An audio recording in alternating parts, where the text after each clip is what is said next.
Good morning, everyone. This is Fran Lewis. This is MJ Network. MJ in memory of my sister Marcia Joyce. And I am so excited RJ Koreto is here. Thank you. And I couldn't put this down. The fun part about this is that the character is a real person and that he really did. I read your notes fight in the Battle of Waterloo and a whole bunch of other places. But what's really great about it is it takes place in 1817 when they didn't have a professional police force and they were frequented by prostitutes. And I felt so bad when they found the body. And I Yeah. won't tell you if I figured out why, but I'll tell you, this was really cool. And I really find Captain Winter, I don't think police officers today could do what he did. No, no, it was a different time, and there was, as I said, there was no real police force back then. Yeah, I really liked it too. So here are my questions. So why the time period? And tell us about Captain Winter. The one thing I like about him is he doesn't take any guff. No, no, this is the same time as Jane Austen is writing. Yeah. It's a very different thing. This takes place just a few years after she wrote Pride and Prejudice. So it's the same period of England, just a very different point of view. She wrote in a rural area, villages and towns, and this takes place in London. And keep in mind, London was dark. There was no modern lighting yet, and London was dangerous. There was like a loose confederation of local constables, but there wasn't any real policing there. It was a dangerous city. Paris was a lot safer at this time. Paris had a formal police force. Paris was a much safer city than London was at the time. I felt so bad, but Mhm. he yields a lot of power. So tell us about his relationship with the Earl and his family. Hmm. I created an unusual. I mean, the class structure in England at the time was very very rigid. What class you were in, and there wasn't a lot of movement. Not to give too much away, but we find out early in the book he performs a act of bravery that impresses the Earl, and he saves somebody's life. And the Earl is so impressed with him, he says, I'm going to change. He semi-adopts him. He has him. The Earl's son is Captain Winter's best friend. They're the same age, so he has him come to his house and work with private tutors, which was a common education then. And so he educates him. And when Winter comes of age, he wants to join the army. So the Earl arranges for him to become an officer in the British Army. And so Hmm. he's a mix of classes there. He comes from a very poor, very lower class background, but having been educated by the Earl and having been friends with him, he can mix and move easily with the upper classes. And that's what makes him unusual at this time. I get the impression that he's a stud, for real. And that all the women like him, yeah. But He does. He's very much a ladies' man. He's very good looking. I see him as a kind of like like Heathcliff in Wuthering Heights. Kind of brooding good looks, and so he's very attractive. So sometimes that could be problematical. yeah. Uh, there's again I don't want to give, but there's a woman from the upper classes who is very interested in him, but Winter knows that they can never marry, even though he has been educated and brought up in the Earl's household. He cannot marry outside of his class. That would be a disaster for the family. Um, Now we have this. This was odd. I felt so bad. I knew something was off. He comes across the body, but it's very, very odd. And then when he realizes who it is, he realizes he has to figure out who did it. right, he comes That across was a body. sad. Yeah, he comes across a body that's he can tell is an upper class woman. I mean, she hasn't worked. You Yeah. can look at her hands. She's never done any manual labor. She's not even a maid. Even a maid would have, hands rough from sewing and pinpricks and things like that. So she's clearly an upper class, but she's in a terrible, terrible neighborhood. And how did she end up there? How a woman like that should never even have been in a neighborhood like that. Mm. So he realizes this is a big problem, and he gets his bosses permission to investigate it. I couldn't put this down. Thank you. Seriously. I read it when I got it that day, because otherwise it never would have been ready. And I was like, I read three books that day. I had eye strain, and I read. I got to stop doing it. But this was so good. And then I told it to somebody yesterday. So there's a whole bunch of hands out for the book for real. They told him to go on Amazon and get it Yes. himself. So Charlotte, who is Charlotte and why does she so like him? Because she thinks he's really hot, doesn't Yes. she? He's somewhat She's an younger. He experience. is. She comes from a very wealthy aristocratic family. Her grandfather was a duke, and she's expected to make a very prominent marriage. She is an orphan, and so she was partly raised by Winter's friend, who's now the current earl, Mm. and the earl's wife, the countess, and they are planning to have her marry well, marry very well. But she has long had an affection for Winter, and she keeps trying to insert herself in his life. And Winter knows, however, that she is the wrong class. They can never marry, and he tries to dissuade her. And she tries to get close to him to insert herself into his investigations. And sometimes she's helpful, but he's afraid she's going to endanger herself. So it's a very mixed relationship. There's affection there, but he's also worried about her, and she's very young. She's only like 20 years old. So it's a problematic situation. Yeah, I don't know about her. Now, Cornelia was killed, and I felt so bad. Yeah. And then we tried to tell Augustus and the family, and they don't have too many great things to say about it. Some of them do, some of them don't. And I don't think anybody really, well, I figured sort of there had to be a reason why somebody would want to kill somebody like that. Right. Well, again, I don't want to give anything away, but she has some No. problems. She was on the edge of causing a scandal, and her brother is he's very much a social climber. He's not quite at the top level. I mean, he's got a minor title and he's made a lot of money.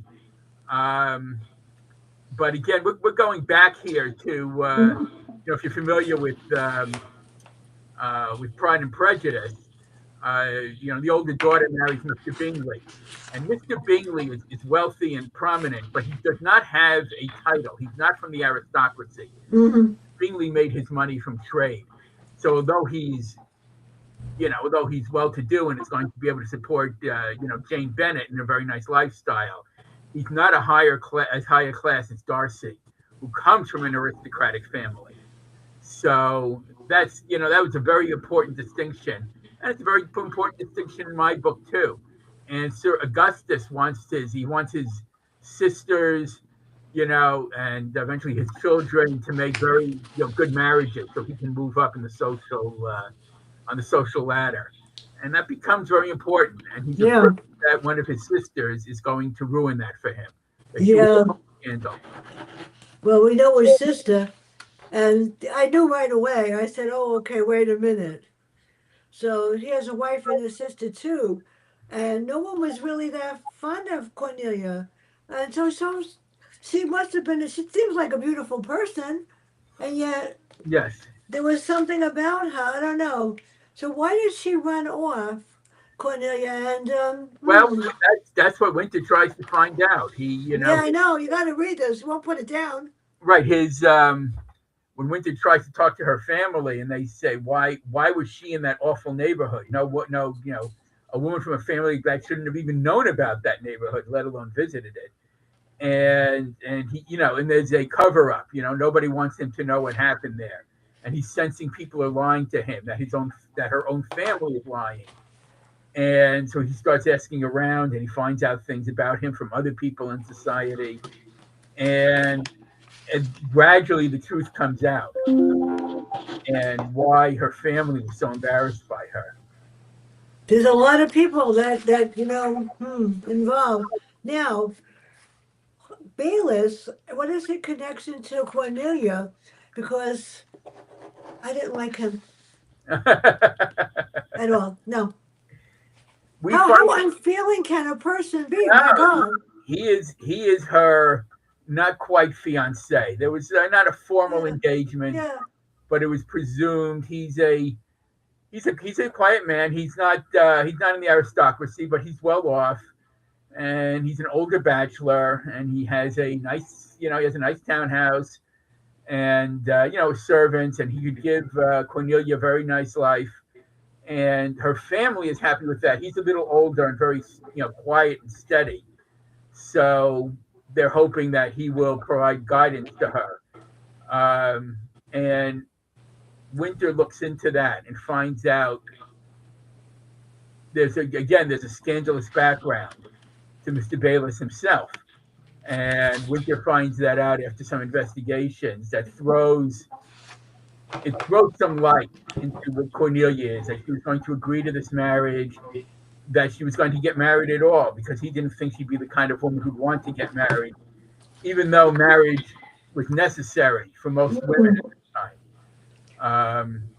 So he's got all these people have, the point is, all these people have secrets, and he wants to find out what the secrets are, because everybody is hiding something, and everybody's concerned about their reputation. And that's what it really comes down to. People are worried about their reputation. That's the problem. Well, some of the Yeah. people today should worry about their reputation too. Right. I mean, it comes there when again, in Pride and Yeah. Prejudice, when you have Lydia run off with, with her lover there, who's and may not, and they're not sure that he's married yet. I mean, she ran off with a man she's not married to. That would ruin her. Nobody else would ever. Mr. Wickham. That's right, Mr. Wickham. That if Mr. Wickham now doesn't marry her, she will be marked as having been spoiled, despoiled, and no other man would marry her at that point. So that's why it's so important when Lydia runs off with Mr. Wickham that they eventually marry, because otherwise her reputation is forever damaged. And so I have parallels in my own book. Yeah. It's the same kind of situation. It was a very rigid system back then. Now she had Cornelia had and the words with somebody had words with her. I know that somebody Yes. had words with her because of something that they claimed that it's really funny because I know people that have had that situation and you just get over it or you deal with it. But it can be a stickler, and sometimes people are sent away because of it and put in these kind of homes until the situation is solved. So Cornelia was up against a hard place before we start, and Yes. I mean, embarrassing, yeah, she's embarrassing her sister. Her sister is formally engaged, Cornelia's sister, but her sister feels that if there's a scandal in the family, even yeah. though it doesn't affect her personally, the whole family will be marked. Well, the sister was engaged to somebody, but I couldn't tell if she really liked him. But a lot of times it's money. I know Yeah. when I was growing up, my grandfather wanted me to marry the rabbi's son. He was gorgeous, and we were best friends. And we talked about it, and he told his parents that even though I'm the perfect person, I was the wrong person for him because I wasn't religious enough. Yeah. And he said, "Are you upset?" I go, "No." But we were friends for a very long time. He was gorgeous, really. And I said, "I'm sure that you'll meet somebody." And he said, "They want to arrange something." I said, "You know what? At this point in your life, you're 30, whatever. I was like 19. He found somebody on his own. But before he married her, he asked me to meet her. So it was complicated. So it's kind of a hard situation. So now we have Billy. I like him. And why does he ask his wife's brother to follow Bayless, which I thought was a good idea. Yes.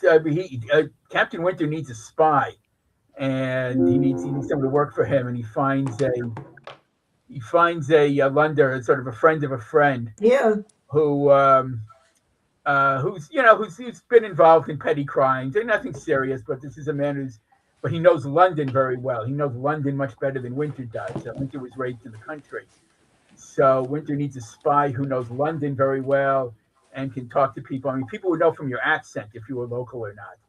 And so he finds a spot. He says, "You can slip in. You can talk to people that I can't talk to.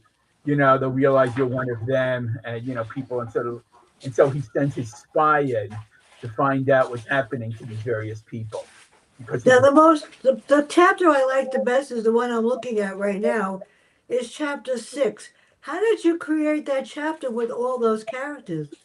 you'll have to refresh my memory. That's my favorite chapter of the book. I kept reading, go like, holy God, I make a bet detectives today don't do as much research as that.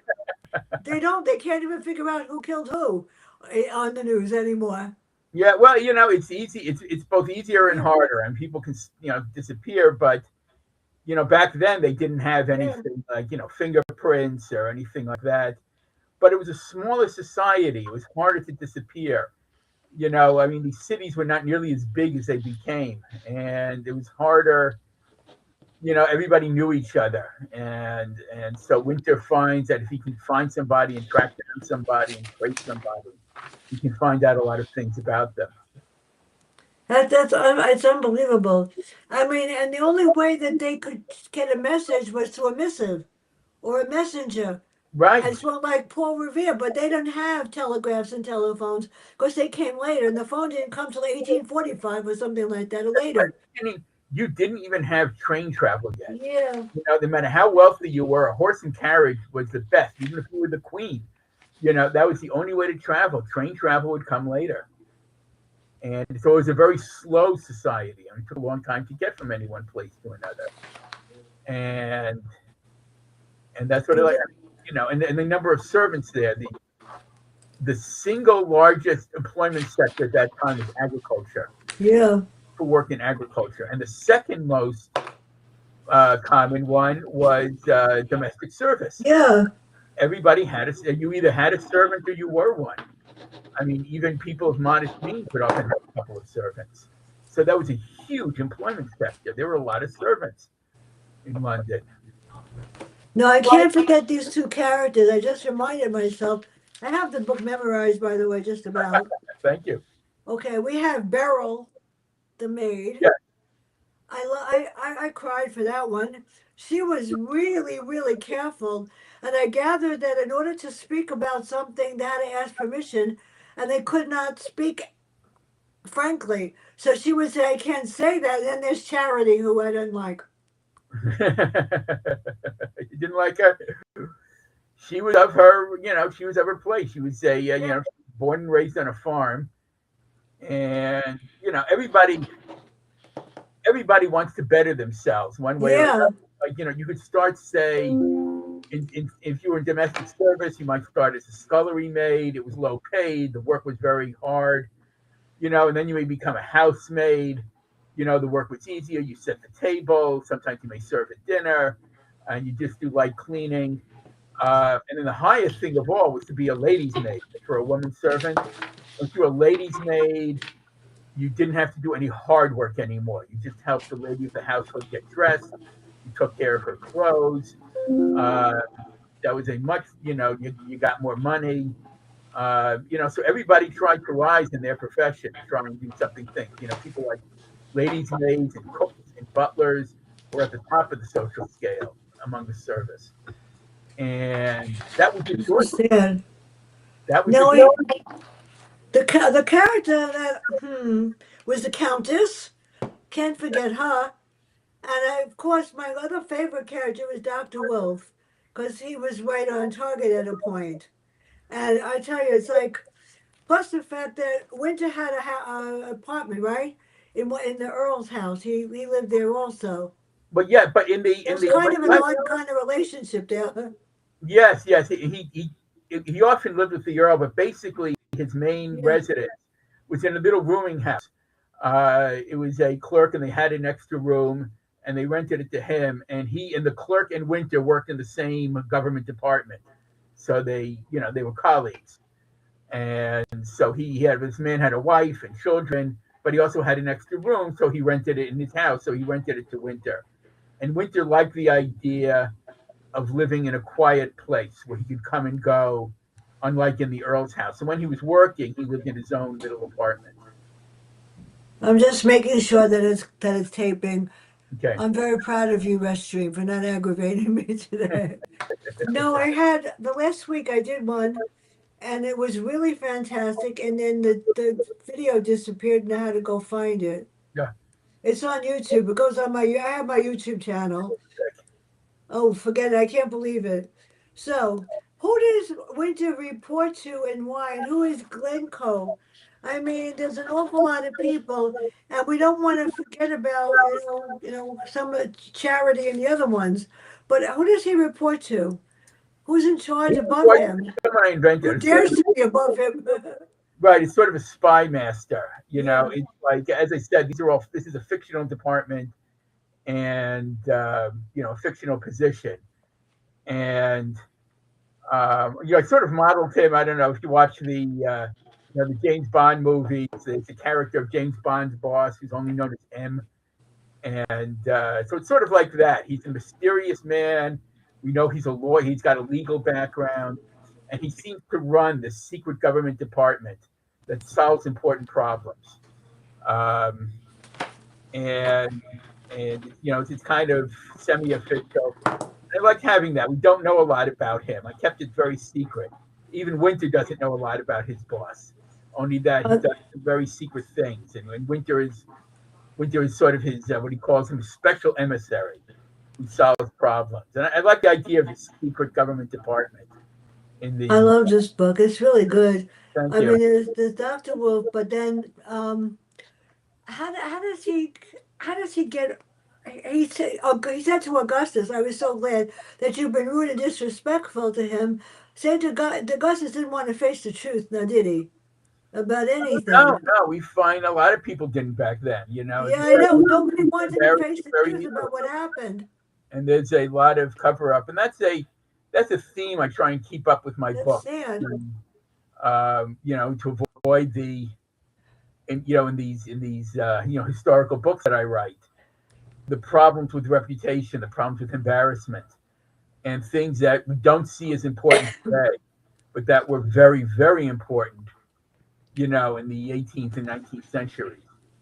And that's what's so. Now, two characters that I don't like, Mr. and Mrs. Morant. Where do they come into all of this? And of course, my favorite things are serpents. I'm sorry, I love snakes. So when you mentioned that, I got like, this is really cool. Well, yeah, I try and put people at all different levels, Yeah, and to show Winter has to move among all these different kinds of people, yeah. and for all his for all his unusual behavior, he's also a religious man, and he goes to church. He tries to go to church every Sunday, and he works a lot with uh, church officials, and that was something that was very common back then. Everybody knew who the minister was, and that was he was an important person, particularly in small towns. Um, so Now, they would know things. now who's Matthew? I liked him, and of course, I like Caesar the best. Yeah, I try and give You got a whole bunch of stuff, yeah. a whole range of people here. I wanted people to see a whole range of London society. How did you link so many people to Cordelia? I mean, it's really too bad that she couldn't come alive and speak out for herself. Well, it's society is I like her. Winter realizes that Yeah, people have connections, and his friend the Earl says, "Of course they do. Everybody knows each other. It's a very small world actually, and yeah, people tend to know each other. Or if they don't know each other, they know someone who does. It's like a friend or a friend of a friend. You have a very closed society like that, and people know each other." And that's what's also fascinating about that period. Again, it's a much smaller world than it is today, and people kept in touch with each other in a way that didn't become in a way that would be harder once society became more fluid and people started marrying outside of the class and traveling more and the population increased. I mean, you see that really happening after the First World War. This would be life in England really until World War One, and that really changed everything. It changed society. It changed the nature of the way people related to each other. You had trains, you had cars. Soon you would have airplanes, and that was the big dividing line. I mean, that's Yeah. what you know. Things went along in a very similar fashion between um, from this period, really, through the Victorian era, things changed, but a lot of things did not change. And a lot of things about society stayed the same. And then it was, World War One really changed everything. And, when I write my historicals, that's the big dividing line. That's what changed everything. I wonder what would happen if all of a sudden I thought about this reading this because this is really a challenge. What would happen if actually all the technology disappeared for a day? And it did.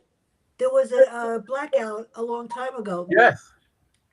and all their technology, on top of which I had just come home. I had to walk up 17 flights of stairs. Oh, good grief. And I weighed 93 pounds. I weighed 200 at that point. So I can imagine walking up 17 flights of stairs. Thank God my mother was on the sixth floor. Yeah. But what would happen now? I don't think people could deal with it. No. I mean, I'm walking in the street and everybody's with the phone in their hand. I mean, It's like, I started office work, yeah, before computers, before email. I remember, my first job out of college, yeah, wrote letters. I wrote letters, and you remember the Pitney Bowes machine that would automatically stamp them, and that was it. That's the way life worked, and everything was done through the mail. And that's changed it in a way that we can't understand.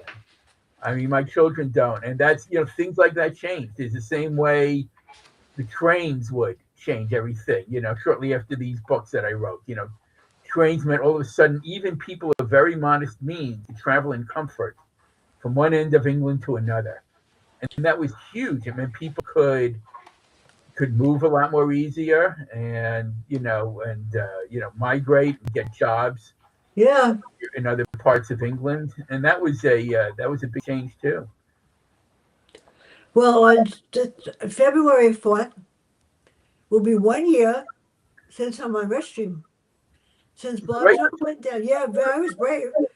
And I'm very excited because on February 4th, I'm going to work with Dr. Gloria Mitchell, who's an advocate, and we're going to do Black History. She's going to do, oh, she's brilliant. All the people she wants to highlight. And I will talk about why children, because I'm an educator, should understand more about Black people, Black history. And I used to do something called Heritage Day, and I'm disappointed that teachers don't do it.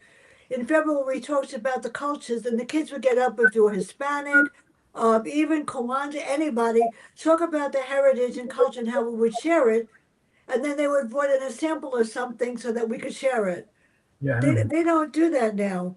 And I'm excited, the 24th, Sherry Ellis wrote a book called Happy Birthday to Us, Happy Birthday America.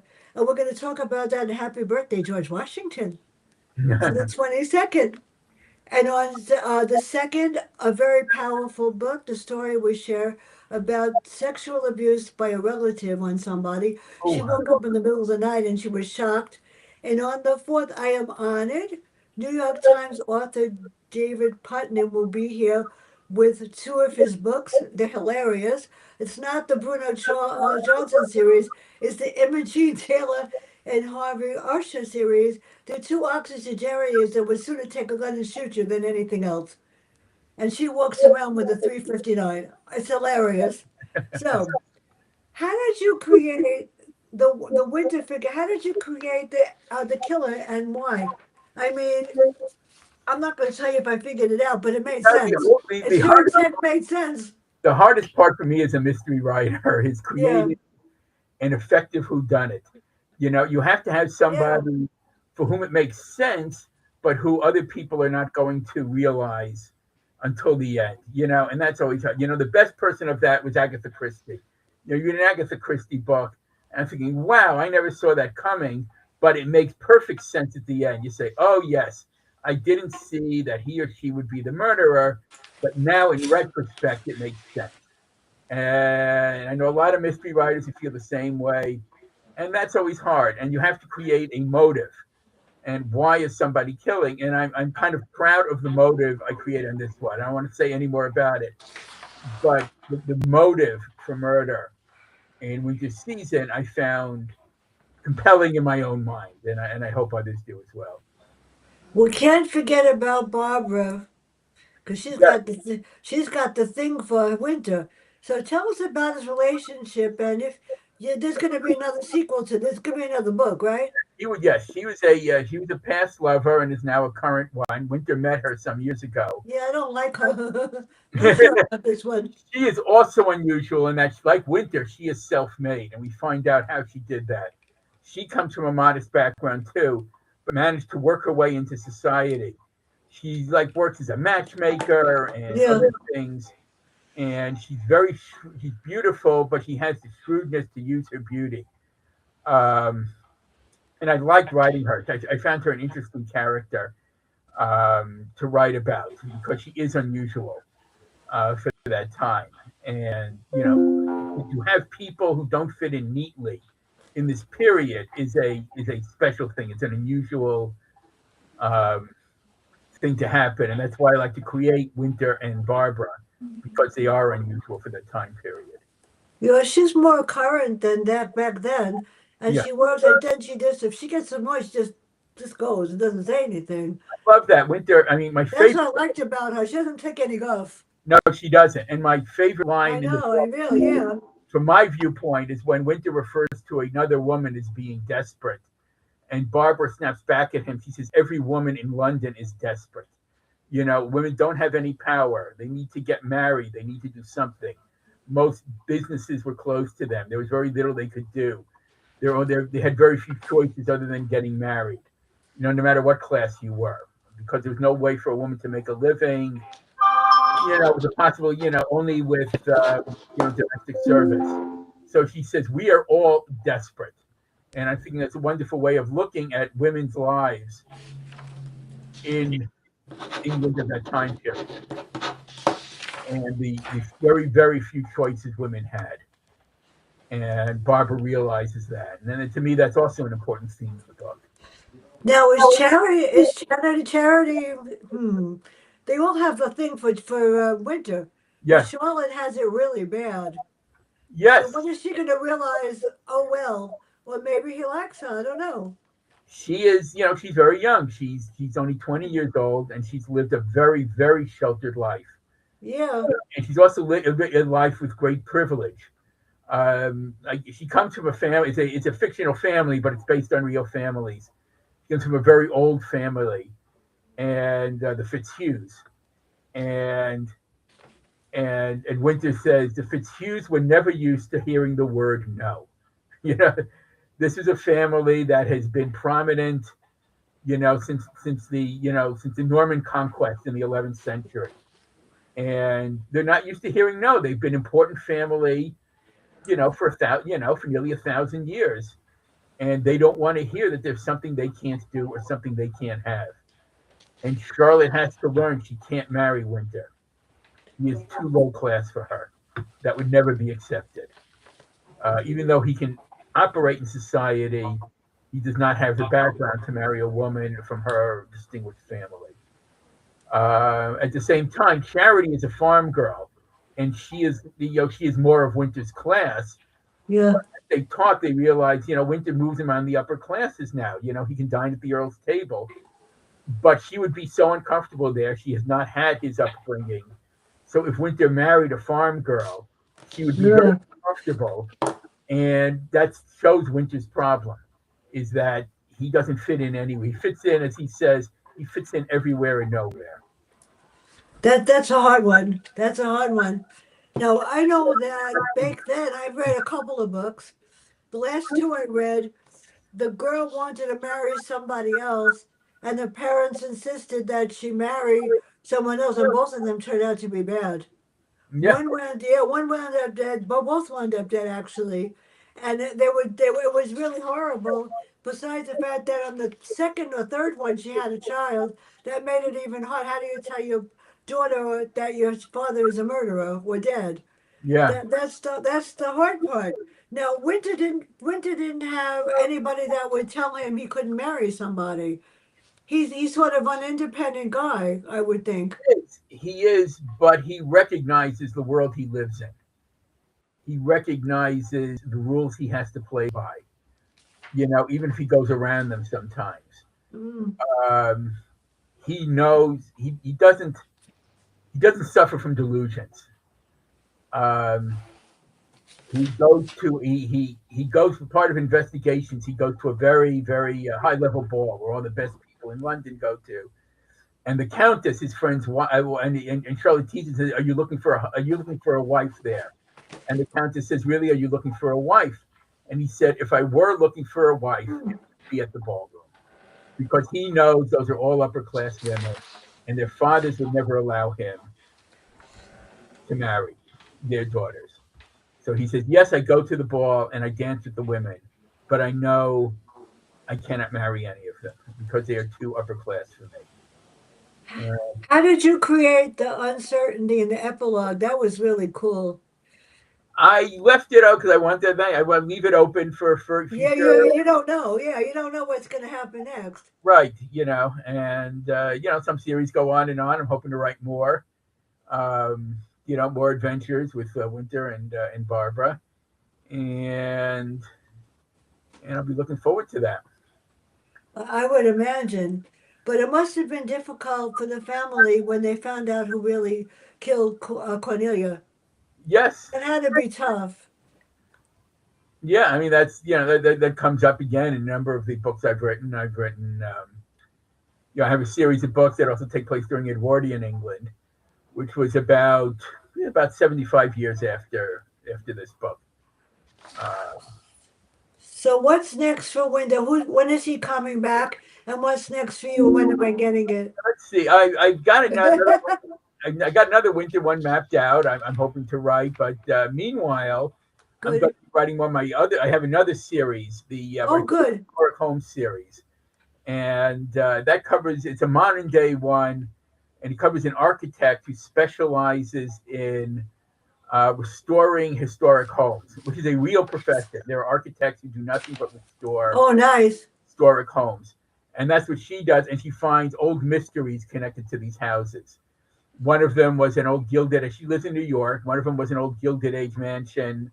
One was an old federal style mansion that was on an island. It's loosely based on Gracie. They're all fictional houses, but they're based on real houses that really did exist, or sometimes still do exist. Is this a Ren one? Is this Yes, my the next favorite? one, Oh, next one oh, thank God I love her. I just signed a contract for three It's more Ren different. Arcane books. So the next one, she is going to an old girls prep school that she attended, an Nice. old dormitory, and she is refixing up the dormitory, which has been empty for years. And my wife is helping me. My wife went to an old girls prep school, Nice. uniforms and everything. So my wife is giving me the background, to make it as accurate as possible. Um, I did the research after you send it to me to know about the place too, so yeah. I'm ready for this. Whatever. But the last Brent book I did, the I love that Kazuma, one. he's a fictional architect, but his work is based on a I real architect remember. called Eero Saarinen. He was a Finnish architect, and he is one of the greatest, if not the greatest architect of the 20th century. And he did very unusual things. He designed a dormitory at my college. His wife asked him to because Eero Saarinen's wife had gone there, and when they needed a new dormitory, she persuaded him to take the commission. And it's a beautiful, unusual building. It's all curved, so it gives a very strange perspective when you're inside. But it's a wonderful building, and I always liked it when I was there. Nice. And now I based the book on his work. Again, although I created fictional people, the houses I write about are largely real. And before we end, where can everybody get all of your books and learn more about you? Because Everything's this is going to available. be There's posted my in 5 minutes. Yeah, there's my website, and then Uh, everything's available. All my books are available through Amazon and Barnes and Noble. I have a writer's page on Amazon, and you can see my website at rjkoreto.com, and it has links to buy them as well as descriptions of all my books. This has been so much fun, I'll tell you. Well, I really enjoyed your questions. Thank you so much for. You know, it was I was very careful not to give too much Oh, away. that's I fine. You mean, did it. You know, there you were did two or three that I crossed out. I said maybe I better not ask them. It's hard sometimes. I mean, I read the book about the girl who was attacked. She woke up and her husband's cousin was in bed with her, Oh, and she had no idea how he got there. They didn't believe her. And I learned about a whole bunch of things. And I know what mediation is because I had to go to fight for my mother to get her home care paid for. So, yeah, I got good at it. And I know that when you go to mediation, the judge decides who speaks. And usually it's the lawyer that speaks. The lawyer for the other side, I went by myself with my sister. I spoke. And the judge let me speak. And he let me, and they don't normally let you ask questions, they just let you whatever. And he actually let me ask questions of the other lawyer because he knew that I was right and the guy was corrupt. yeah. Yeah, he was not sending the money to the trust fund for my mother's rent, and I wound up owing like a couple of $1,000 that I made him pay. So this is great. And I when am I getting the next book? When is it coming? When is Ren That's, coming? that's going to take a while. I haven't finished writing it yet, but I will definitely keep you in the loop. Thank you. Let me end this 1 second. I have to end this stream because